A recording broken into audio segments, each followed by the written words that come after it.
Harbour Town's reputation to golfers is one, of course, of narrow fairways and very small greens. And more than anything, though, consistency. You always get the same thing. When you come to Harbour Town every year, you don't have to think much until you get to the golf course.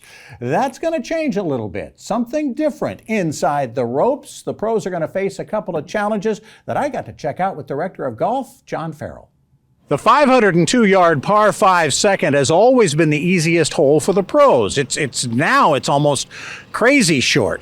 What do you do if you're at Harbour Town and you're trying to make things a little bit tougher on the guys, John Farrell? You bring it back 48 yards. 48 yards. Where'd you? As much as we could do. How did you find 48 yards? You went across the road. We came across the street, which is, it'll only be used 1 week a year, but I think the tour players, actually a great number of them, have already come out and played practice rounds, and they're thrilled with it. They think it's great, and it kind of restores it to the shot value and the demands that Pete Dye envisioned. Describe what happens differently now. It used to be a wide open, just let it go tee shot.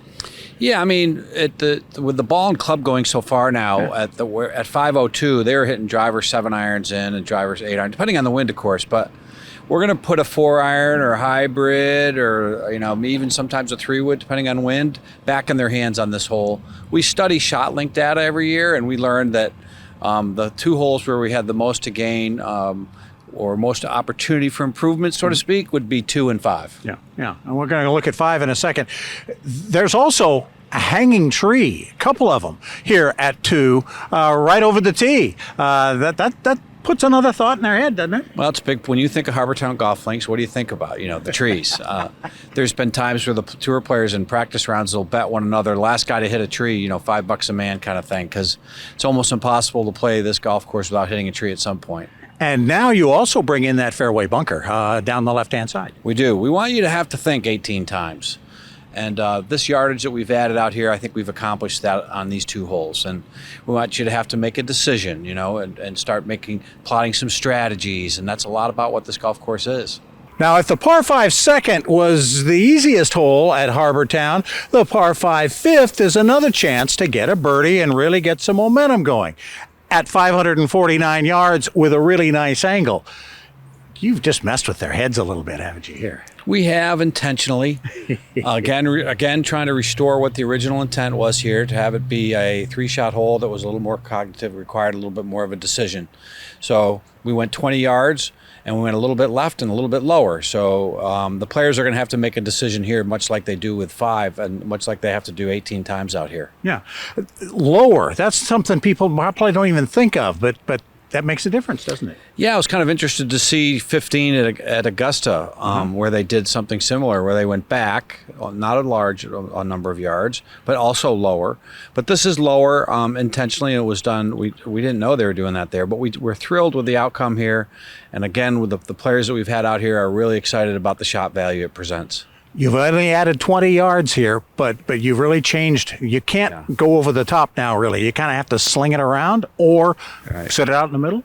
What do you do? So it's 305 to the bunker in the middle, to the left corner of it. Okay. And to them, that's for the mortal, that's quite a significant number. But they're less likely now to just get up there and bang it like they've been doing, trying to fly it over those bunkers and have a short iron in. Now they're going to have to either shape something to get past those bunkers on the left, or they're going to have to hit a really high launch. So the shot has changed pretty dramatically with only adding 20 yards. The par 3 17th used to have all this wind. It still does, but it has moved. At least the options have been made more varietal. John, it started out kind of as an experiment because you didn't have these grandstands for a couple of years, and now it's part of the deal, isn't it? Yeah, so the 2019, when the pandemic struck, we were one of the first ones that year, and we were able to use this angle. And interestingly, in 1969, the tournament was played. It was played in November, and it was played at this angle. Well, this is the original. I mean, this is what Pete and Jack wanted to do, right? They did, and it was drivers. They were hitting drivers and 3-woods into this tiny little green, and we're going to recapture a little bit of that. There's a number of things we've learned from the pandemic that we're trying to embrace and set a run from, and this is one of those. And you got this will be a great spectator standpoint. They'll be able to be almost right on top of the players, and that's a nice thing that the Tournament Foundation and Steve Wilmot are always working at, is making it a more spectator-friendly venue. So this is going to be a great new addition. We've got an enormous amount of options out here, depending on the weather, and the tour has said that they'll probably look at all of them. They'll use all the different angles at their disposal here at 17. With the 3 changes, if they were to play them all, you've added probably 100 yards, which is not a big deal to these guys. But because of changing the shapes, do you think you're going to change the score? Again, wind is really, Mother Nature plays such a big part in that. I really couldn't predict that. I would think that it's going to be we anticipate it being well thought of. All these very modest changes, they're not that significant. They're actually, we gave great consideration to Pete's vision and what Pete wanted, more so than what we wanted. And even though Pete has unfortunately passed, we're very respectful of his intentions on all these different shot values. And I think we've been protective of that. These changes, we're confident, because he expressed some of this. He approved some of this prior to his passing. So we're being respectful, as he deserves, and we think the players are going to love it, and we know we will. Thanks, John. When we come back, a new golf business in the Lowcountry, getting into the charitable spirit as it opens up.